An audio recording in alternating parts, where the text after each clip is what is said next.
mag-contract farming, ibaligya nato ang bugas sa tag 29 pesos ang kilo.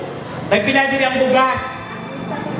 50 kapin, no? Abot pa sa 60, depende, no? Sa quality. So ato, maayo yung kalidad. Kinakita naman ninyo kung sinong nagtanong, no? Kamo ang nagpagaling o kayo ang nagmill, kamo man ang nagputos, nagsaking, no? Sa tag 10 kilo. So ang atong bugas, ano siya, no? Barato pero maayo ang iyang kalidad.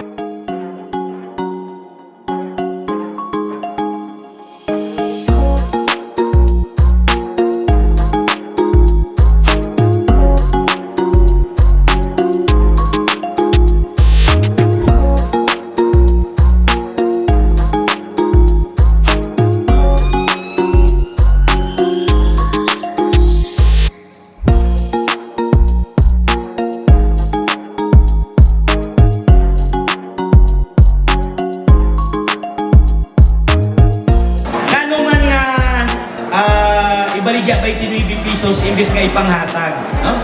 Bangod ang atong tumong sa atong programa, ang atong mabenta, no? Ang halimbawa nagpalit ka, no?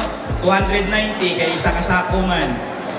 Ang kwarta nga ina, no? Ipalibot naton o paikot naton as kapital, ihatag naton balik sa mga mangmumuman o mag-contract farming para magtanom ulit sang humay kag mangin bugas. So dili siya nga programa, no? May gamay siya nga subsidy, pero magabalik, no? Ang atong kwarta para hindi na kita magsalig permi sa gobyerno nga mangayo permi sang ila budget, no? So meaning magapadayon ang programa sunod tuig may budget, pero naa kitay nalikom or nakuha nga mga kwarta para idugang or ipuno naton diri sa aton nga programa.